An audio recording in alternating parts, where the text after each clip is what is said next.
I never got to talk to my attorney, and she never spoke during any of my court dates. Oh yeah, my attorney definitely. Well, my most recent one, she did for sure. But yeah, before that, I barely seen her. Yeah. Everyone maybe has a perception about how these things work from the outside, but the journey that you're on when you go into the courtroom is real. Welcome to What I Know Now, a podcast that uncovers the stories, experiences, and insights of individuals who have been impacted by the justice system. I'm Cole Williams. And I'm Joel Van Kuiken. Our mission is to drive positive social change in the lives of system-impacted youth, their families, and our communities. We sit down with incredible guests who generously share their lived experiences and the lessons they've learned along the way.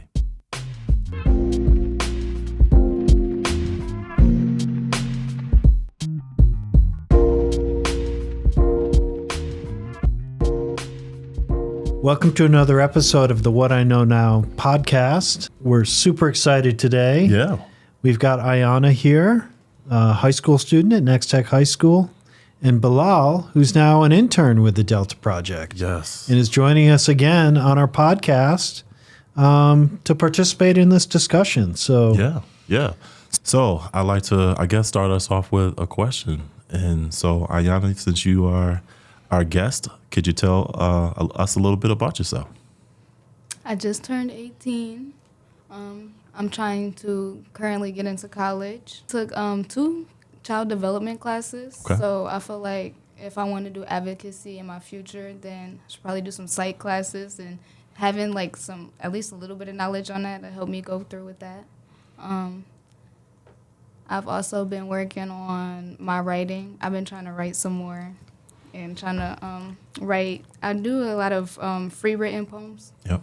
And that's my favorite kind. So I've been trying to get back into those. All right. I think Bilal could speak to a little of the writing. Right? Yeah. I'm big on poetry. I love writing, creative writing, free writing, anything I do with word. do you find the fact that you're interested in poetry and that you like to write, does that maybe differentiate you from other students and your peers? Are they interested in those things too? I don't know. I feel like there's different views of it. Some people like take it as a joke, and then like me, like other people will be like, wow, you think about it like so deeply. I just like, I don't take it as a thought. And I'll be like, oh, okay. So I don't know. There's like some people who do like, they'll read it and then they'll be like, okay, now I'll start understanding things and have that deeper understanding. And then it'll like make them want to read more and start doing what I do. And there's other people who would just read it and then be like, okay, that's how you feel. Okay. Yeah. So I got some questions I want to ask you guys, right? Part of the podcast is really talking about what I know now, but also talking about the juvenile justice system, right? And so much of our work here at the Delta Project is really supporting young people as it relates to them navigating back into the community, but also navigating and understanding their experiences inside the juvenile justice system. So I'd love to ask either one of you, to kind of maybe describe what your experiences have been when you think about the justice system. My experience, personally, I will never go back. Never go back? Never go back. Okay. For me, it was traumatizing. Like, I felt like, I don't know, I was never really claustrophobic until I got arrested, I'd say. And then when I was in there stuck, I just felt like I wasn't cared about. Because, like, there was times where, like, I pressed a button and asked for things, and I'd just be ignored or told I'm okay when I, like, literally felt like I wasn't okay. Okay. So when you talk about press the button, who are you talking about being in a facility? Yeah, like, when you're, like, when they lock you in the room, you got the little silver metal thing that you can press and talk to the person, whoever's back there. Okay. And they just be like, oh, you're okay, we're going to call a nurse. And then nobody ever comes until the next morning when they bring everybody's stuff. My first experience with the juvenile, I was real young, like barely hitting puberty. So, and I can kind of say it's like a positive and a negative to it. So, like, it was positive things that came out of it. Like, I graduated while I was behind bars and stuff like that. But it was also a negative and stuff like that. Like my outlook on the world, you know what I'm saying? Yeah, I started reading when I went there too, so it's a positive and a negative. You know, it's just really at this point now I take the positive things from it. You know what I'm saying, and I just healed over the negative. But it's definitely a positive and a negative. So Okay. Can I ask him a question? Absolutely. Sure. Okay. Were you always a writer, or did being incarcerated spark that for you? and, yeah, incarceration for sure. Cause I would have never started writing if it wasn't for Cole. Man. Yeah, them Friday classes for sure. So at the end of every class, he would say, if you don't read, you should read. If you don't write, you should write. I already read. I didn't write, so picked up a poetry book, and then I've been running since. I'm really excited that you asked that question, because that was going to be the question that I was going to ask both of you.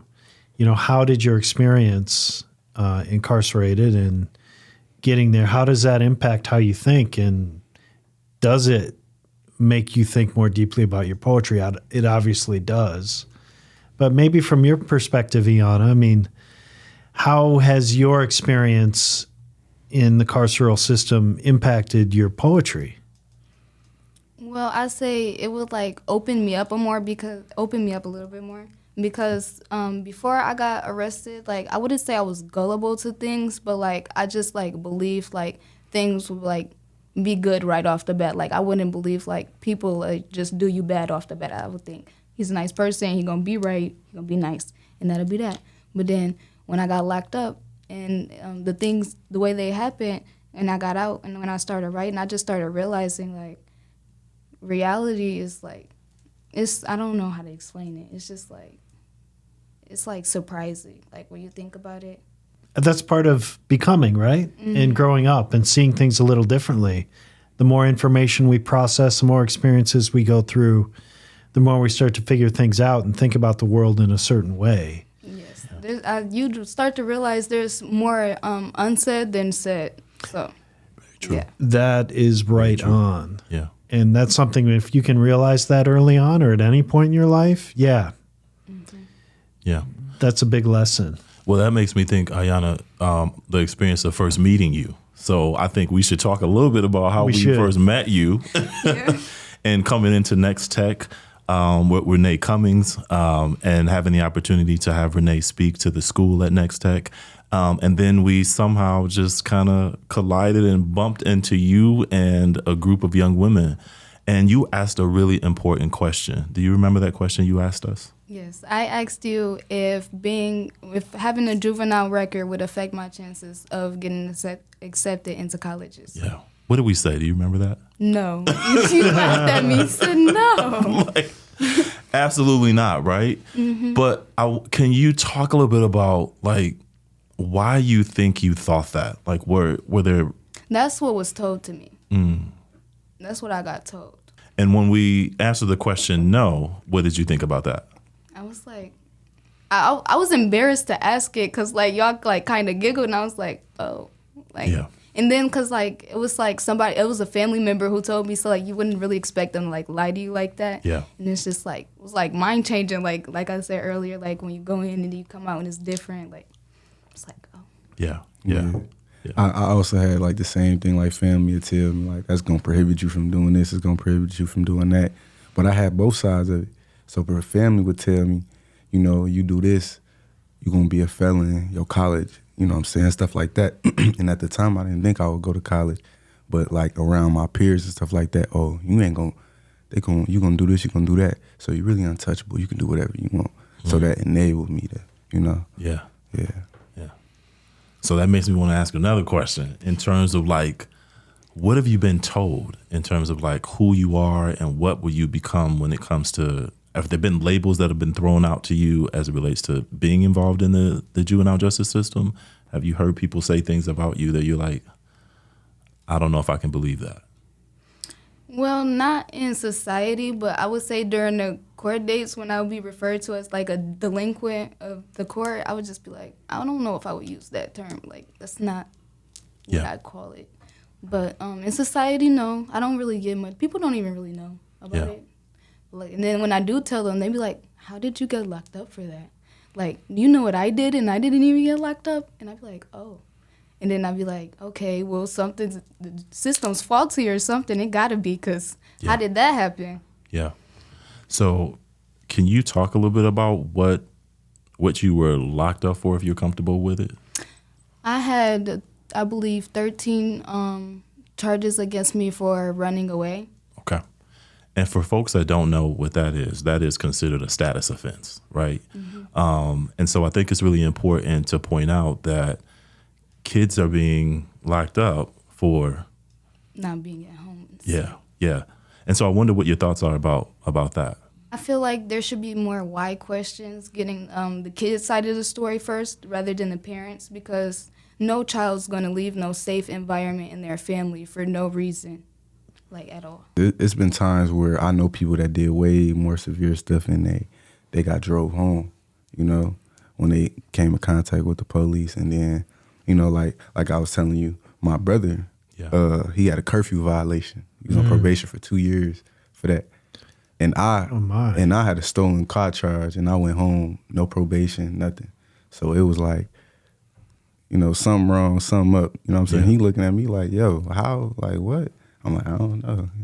You know, so it's definitely weird. So, yeah, for sure. Yeah. I know one thing I was definitely didn't really like about, and this kind of go back to the last question, like about the names that get through around the system. Yeah. I definitely always hated the word of the court. I hated that word, always. Anytime I heard it, I didn't like it. What was it about the word that you just didn't like? It felt like a tie to it for the rest of your life, like you was tied to it, like you was chained to it.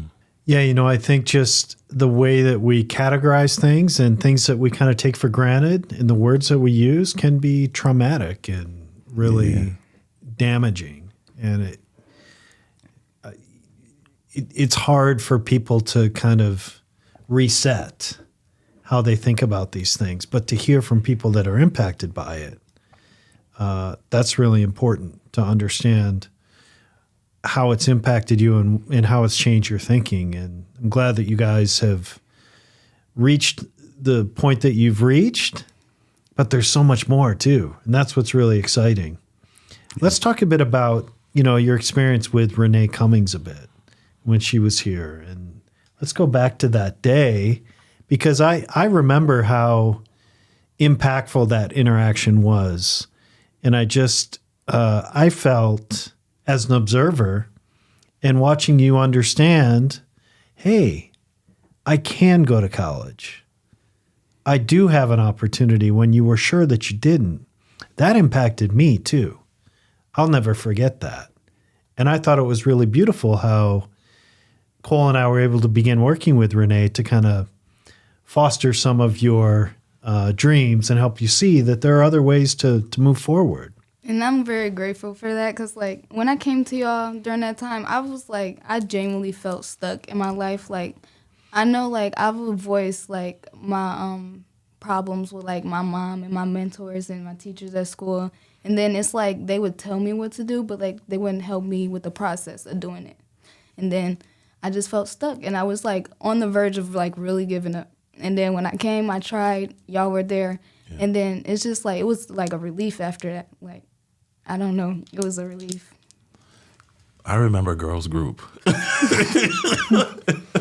And I remember not knowing what to do in the group with all the girls. I remember I felt like I needed to be there. I was supposed to be there, but I also felt out of place. And I don't know if you ladies ever saw that, but I remember just like, man, I was really glad to be in the room with you all. But I just always wondered too, because I don't think I've never asked you this question. What was that experience like, just being in our class and in the group with a group of your friends? I feel like for all of us, it was like empowerful, because like all of us either doesn't have a dad that like steps up and does what he needs to do, or we don't have a dad in general.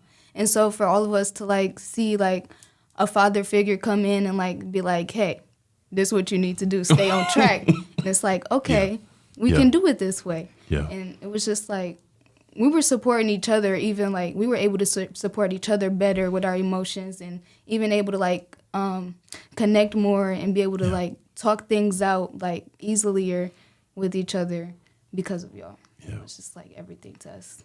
Yeah, it was, yeah. I remember always like, I don't know what to do in this space. I don't know what I'm doing because I'm so used to working with guys. Right. But I think it was really amazing in the space getting to know you all and learning about your story. One of the things I'd like to also ask is when you think about where you're headed now, right? Where do you see yourself going? I definitely see myself doing something like this if I can with this, or like base my future off of this. But ever since I got out of the juvenile, I've been really trying to focus my life on studying as much as I can psychology and people and sociology. And then like basically what I've been doing so far is just coming up with my own ideas that makes the world better. And then that's when I start bringing them to you and seeing what we can do about it and stuff like that. Yeah. Iyanna, you've been in some of the classes with Cole, and Bilal, you've been assisting Cole in some of the classes lately. And I'd like to get kind of your impressions about what you're seeing now. And maybe this is more directed toward you, Bilal. Your experiences being in these spaces, it's one thing when Cole or Miss Shonda comes into a classroom, but when someone who's 19 and much closer in age to the guys and the gals that are going through our programming, that's got to be a unique experience. And I just wonder if you could talk a bit about what you've seen over the first few weeks of this work. I see a lot of me. Like, I see a lot of me and my peers, like, well, my past peers, I would say. Like, I see a lot of them. Like, it's a couple I can name off the top that I know, oh, he just like him, or he remind me of him. You know what I'm saying? So it's definitely like, it's different being on the other side of the table for sure. So I'm gonna have to get used to that because in a way I still feel like I'm on his side, on their side. But, which I am in a way, but I see a lot of me in them, like, so it's easy like to like differentiate what they be saying or how they feeling. Because I was like just there, So what are some of their reactions to you? How do they interact with you? I mean, what do they say? What do you see? I think that's Maybe Cole can talk about that a bit. I'm always on them. I'm like, did you see what they just did? Are you right? Like, I remember coming in to Next Tech, and there were two of the guys that we work with that were there. And I walked in and I walked in and I gave you a side hug, right? So, because I hadn't seen Iyanna in a while. And then Bilal came in and the guys just took off running to him. And I'm like, wait a minute, you ain't see me? So I think one of the things I noted is that they instantly see themselves in you. I note that you all have a language that I'm often trying to figure out. There's some things you guys have said. I'm like, wait, what does that even mean? So I recognize that when they see you, they see themselves or they see the possibility of who they can become. And I think I'm always amazed at how, when you walk into a space, they'll listen to you. And if they're waiting for you to come, they're like, okay, we just this morning, they're like, where Bilal at? I'm like, he's on his way. He's on his way. And I'm like, okay, I'm here too, yo. But to see young men share emotionally and unpack and talk about their experiences and talk about what they're feeling, and feel safe enough to do it, but also to see you with your stories and your anecdotes. And when I try to convey a message, you move into it and say it in a way that I never would have said it, and they get it. And so I just think that it's really amazing to sort of see that process. Yeah. Yeah, I want to circle back on something that both of you talked about. And in the previous podcast, you talked a bit about this too, but the fact that when you end up in the juvenile detention center, you end up in a closed room, a cell. There's something really existential, and I can't imagine myself what it would be like. But I don't know if you could talk a bit about what that experience is like and kind of what you went through. You mentioned, pushing the button and not getting a response and things like that. But how did you guys work through that in your minds, at such a young age, and where did it take you? That's a deep question. I'm gonna let you go on that. For me, it was hard because I let them know that I was suicidal before I was arrested. So like I really got everything taken away from me. So like I couldn't write or anything like that. So really, the only thing I could do was just sing songs in my head, and it just made me feel captive even more. I don't know, but it did get me through it. Yes. I sang the same song every day. And I don't know, like, see, I want to be careful how I say this because I don't want to say it the wrong way. Gotcha. And I don't know, like, because I know a lot of people who would be suicidal and they would say they suicidal. And I don't know if that's a good decision to say if you is suicidal because they take a lot of privileges from you. Yeah. And that's like, they already suicidal. So it's like, is that really a good thing to do? I understand for some could be safety-wise. Yeah. But others is like, you know what I'm saying? It's very like, did you have to take that? You know, I don't know. I don't know how I feel about that. Yeah. So Yeah. I'm gonna touch that topic lightly. Yeah. So for me, my initial thought from telling them that I was suicidal was like they're gonna make sure I'm all right. Yeah. They gonna, if I call, they're gonna pick they it didn't. up. No, Yeah, I know. Okay. it Yeah. made it worse. No. It's interesting that you're talking about your experiences in the facility. I'm also really curious about what your experiences were with court. Like, can you talk about the going into the courtroom? What is it like entering into the courtroom? I was just doing the Zoom calls. So. Oh, Okay. Yeah, I actually been in the Okay. courtroom a lot. Okay. So, being in the, like, actually going to court. So when you locked up and you go to court, you shackled on the way. You shackled the whole time. And that's, shackles cold. Now, when you say shackle, what do you mean? Waist to hands, waist to feet, ankles and feet, like you shackled. Like like you can shuffle. You can't walk, you can shuffle. So that's what I'm doing. I'm shuffling. And they transport you to the courthouse, and under the courthouse at the bottom they got cells. Okay. So yeah, they got the county jails over there, then they got the juveniles down. But there's really no difference except the juveniles is on their own. You know what I'm saying? Okay. So in the county, they separate the men and they separate the women. You know, Okay. they separate. And in the county, even in the juvenile, sometimes you share a cell with somebody. You know what I'm saying? And you can share a cell with anybody, somebody you don't like, anything. So and that cell is cold, freezing. Like, and I'm not exaggerating. It's freezing in there. Like, I got goosebumps, and I'm anemic too, so I got goosebumps the whole time. I'm in that joint shaking. You know, so it's like, and they bring you to court probably like 2 hours before you have court just because it's a van filled with people that got court. Okay. So everybody in that van got to make their court date.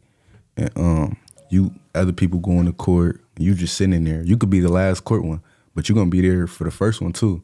So you just sitting in there. You could be in there for 3-4 hours for real. You know, so you sitting in there, they come get you out, still in shackles, you go up the elevator. And then you got to sit in another room before you go to the court, go inside the courtroom, another cell. You sit in there. You might talk to your lawyer or your PO before you go in there. And after that, you go in the courtroom. When you walk in, it's just like, it's like finally. It's exasperating because it's like finally, I'm finally in the courtroom. Like, this is the only reason I came here, but why the process so long for me to get in the courtroom? My experience personally. And I think I speak for everybody because it's generally like that. But that's really what's going through my mind when I get in, like, finally, like, Yeah. you know what I'm saying? So I go and I sit down, and the whole court process is just, that's something you can't forget. It's more,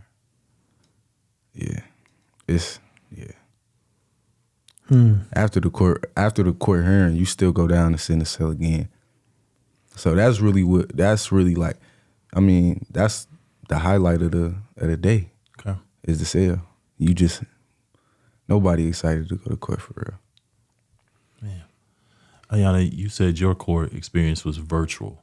Mm-hmm. So now you're in front of a judge virtually. What's that like? It was like, I was scared to say anything, honestly. I felt like if I said anything, she was going to turn me right back around. Like, I was, like, really concerned. Like, my life was in her hands. Like, she could take it away. Like, my mom gave birth to me as easy like that. She could just take it like that. And that's how it was for me. Like, I didn't want to do the wrong thing, say the wrong thing. And I was just standing sitting straight. Not knowing what to say in court. Does anybody give you any tools, any information? How do you talk to the judge? Is there any process that someone walks you through before you enter into the space? My probation officer highlighted what we talk about, but like as far as like the words she'd use and like what will happen or what could happen, no, she wouldn't. Okay. And I was lucky. I had a real good probation officer. So it was, yes, ma'am, no, ma'am. You know what I'm saying? Okay. Yes, Your Honor. No, Your Honor. So she kind of walked me through what I would say. But, I'm generally introverted, so I probably wouldn't have said nothing anyway. Okay. Yeah. Can I ask you a question? Yeah. Were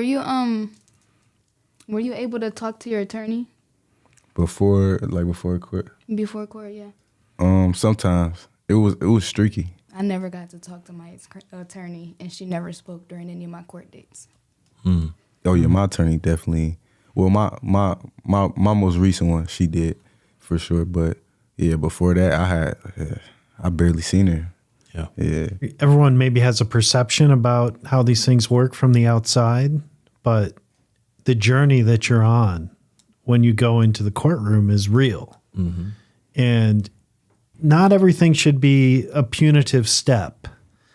There have to be ways that we understand what the human experience is going through something like this and maintain people's dignity and give people an opportunity to represent themselves without feeling threatened or treated in a negative way as best as possible. Our system is the system. We believe it needs reform.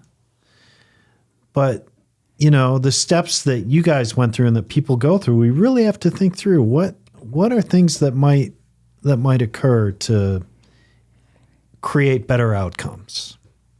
And I think part of that would include, how do we treat people that are going through the system? How could this be tweaked? How could we think differently about this?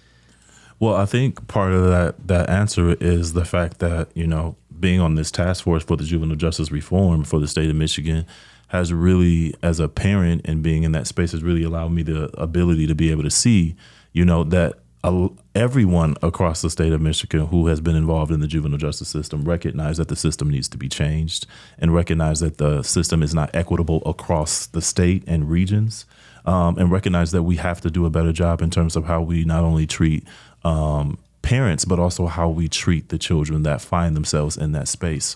So I think it's happening. I think it's happening in this room right now. I think this is the first time that I've ever been in a space where I've heard it many, many times, but I've never had the opportunity to sit in a mic and talk about, these experiences that young people are having. You are the revolutionaries of this journey in terms of changing the system. Your voices matter.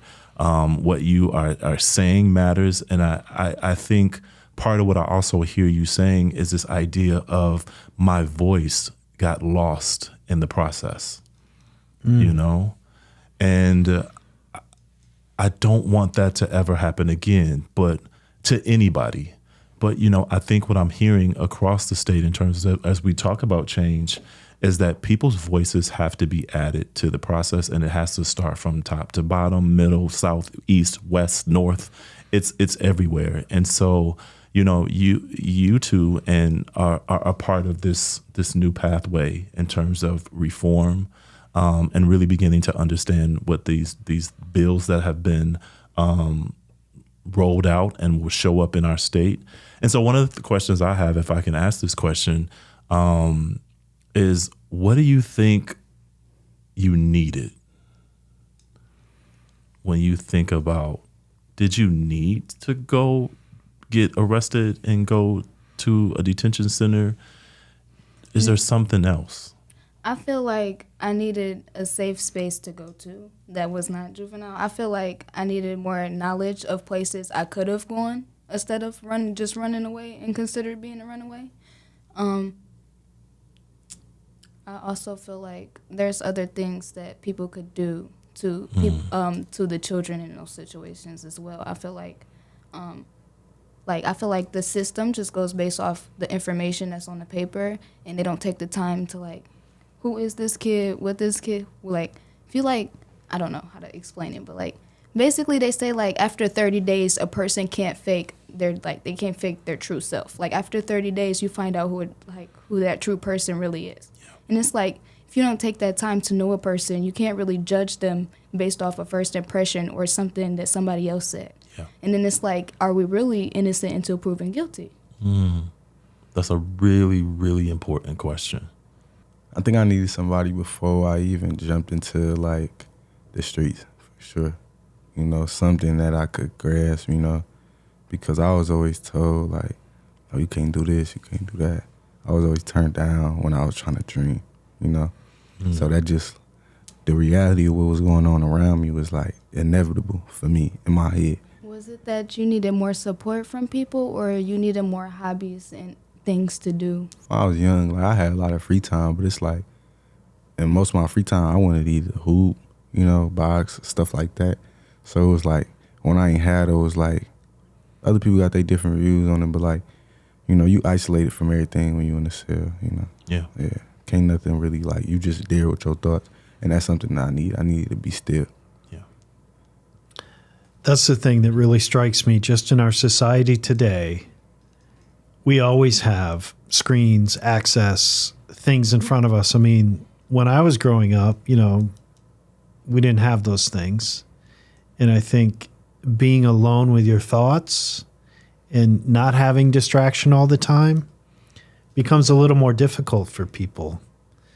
And I was thinking about, you know, I've been on really long car rides growing up, and I felt like I'm really confined in a space like that, and I just look out the window. But I had a window to look out of. Now, when we're on car rides and things like that, you know, we have social media. We've got lots of distraction, lots of things to kind of keep our mind occupied and kind of always content to feed us. Now, when you're isolated and all those things are taken away, it's probably harder to adapt to that. Yeah. I remember, like, I think I was like 12. I was thinking, like, one day I just got to thinking, I'm like, man, if I really got locked up, like, I don't know what I'd do. Like, I ain't got no phone. I can't hoop. Like, I was like, I don't know what I'd do. Like, I'd probably go crazy in that job. Then, like, it actually happened, and then I just started looking at myself in the mirror. I ain't had no window in myself, so it was like, I got to jumping around that job. Just got to running around, did push-ups, stood on the toilet. Like, can I ask you something? Doing stuff. When you were locked up, was you thinking about your phone? I actually wasn't, though. It's not a thought when you get arrested. Your only thought is what you're going to do when you get out. Right, So yeah. that's a good thing. Yeah. Well, it also makes me think this, though, right? Talk a little bit about what is it like when you're released? You know,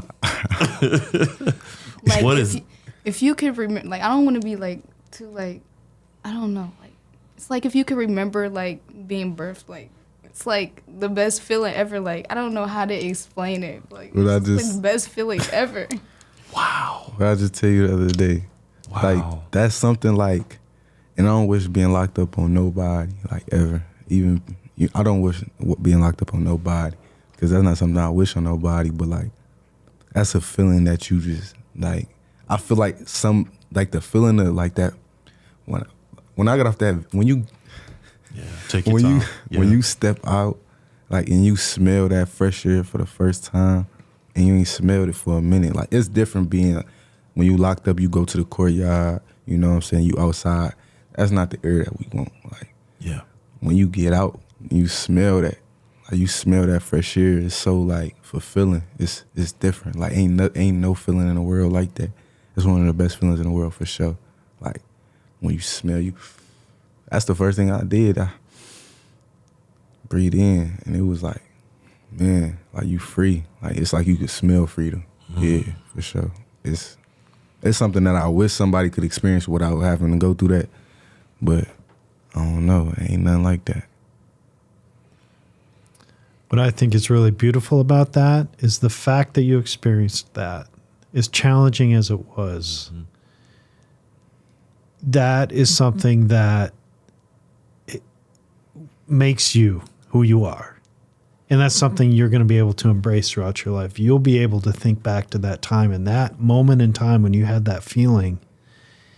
And that becomes a waypoint for you. It can guide you on decisions that you make, choices that you make, where you go, because you went through something like that and it made you stronger, made you more resilient. It helped make you who you are. And I think in the long run, as hard as those things are, handled in the right way, it can benefit you. What I heard you say, which I don't know if everyone has full access to, is the true understanding of freedom. Like, I don't know if people actually know what freedom is until freedom is removed from you. Right? Because what you both just said was so universal. And so that makes me wonder, how many young people do I come in contact with who have experienced the juvenile justice system by way of incarceration and then released, taking in their first breath of freedom? And if they have been able to identify that in a way that can move into the space that you described, Joel, because I think what we are seeing often is that kids are coming out and kids are out for a little while and then they go back in. Can I say my little point on that? Yeah. Okay, so I know we trying to change one thing at a time, but there are some kids that juvenile would change, and then there's some kids who think, oh, this is my hangout place, all my friends are here. So that's like weary on some levels. So it's like, I feel like, I don't know, because I don't want to say the really bad ones, but like, I feel like the people who really need the guidance should like I don't know, they should be like watched more, and then like people who've done stuff like me or similar to me should like a group home, like I don't know, like the Bridge or something, like have a safe place they can come to and talk about it and like figure out where they can go from there. Yeah. And it's with that, it's like, because freedom is something that you can grasp but easily lose. So it can be tangible only if you want it to be tangible. You know, and I feel like if you want freedom to be tangible, then you're going to do everything in your power not to lose it. You know, but some people when they grasp it, it's like the overwhelming rush is like, it's too many thoughts going in their head. So they ain't got no choice but to go do, you know? And then the influence coincide with that as well. And it's a lot of like, because I'm going to touch on what she said, like, when you go in there, like, sometimes it could be an enterprise for what people was doing. You know, it can be a connection. I was doing this. You know, it can be that if you want. And it's not enough like clinical stuff going on in there for like to narrate what's going on. You know what I'm saying? Yeah. 9 times out of 10, the conversation somebody gonna be about the outside world. Yeah. You know, and it really need to be time for you to be still. Well, you just said clinical, which made me think of a conversation that I don't know if y'all remember the conversation we had in group about the need for there to be a clinician or a therapist on. Yes, there needs to be someone who has took psychology or have general knowledge of psychology to be put around these kids, because it's like they go through stuff they don't tell people every day. So you have to take that extra step to see what's wrong with that child, because it's not on them to tell you what's wrong with them. You have to figure it out. Yeah. And then not all kids take responsibility for the stuff they go through. So that's why it's also on the adult to like take that extra step and just care. I just want to say rewind. Yeah. Because what you just charged the community with and what you just charged all of us is to take the extra step to care. And that's all it is. It's like nothing else. And it's like my mom used to talk about all the time how back in the day, like her neighbors would watch her, and all the neighbor kids would be down the street, and one of the neighbors watching all the kids, and it's like, why can't it be like that no more? Yeah, the village. Yeah. Yeah. Yeah. Yeah, the village, that aspect moved away. Yeah. Yeah, for sure. This has been a really insightful discussion, but, you know, before we sign off, are there any other thoughts that either of you have that you want to share, or just something that maybe struck you during this conversation that, is impacting how you think? Just be nice. Like, it don't hurt to be nice. Like, everybody needs some kind of kindness in their heart. Or everybody say they want love and they want this. And if everybody want the same thing, then they got to do the right things to get it. Yeah. So There you go. Yeah. What I say I learned now is that, and I read this and it said that every man need to be still. But I feel like everybody need to be still. A time where they can just sit, be at place with their thoughts, go over the decision that they had that they regret or they might not regret. Just run through their mind, away from social media, away from anything. A time that we can read and reflect. Yeah, a time that you can pray. Everybody need to be still at some point in time in their life. I try to be still 1 point in the day, away from everything. You need that time to go over your actions and your decisions to be able to move forward. Thanks, Bilal. Man. Thanks, Iyanna. Thank y'all. Thank y'all. Thank you for listening.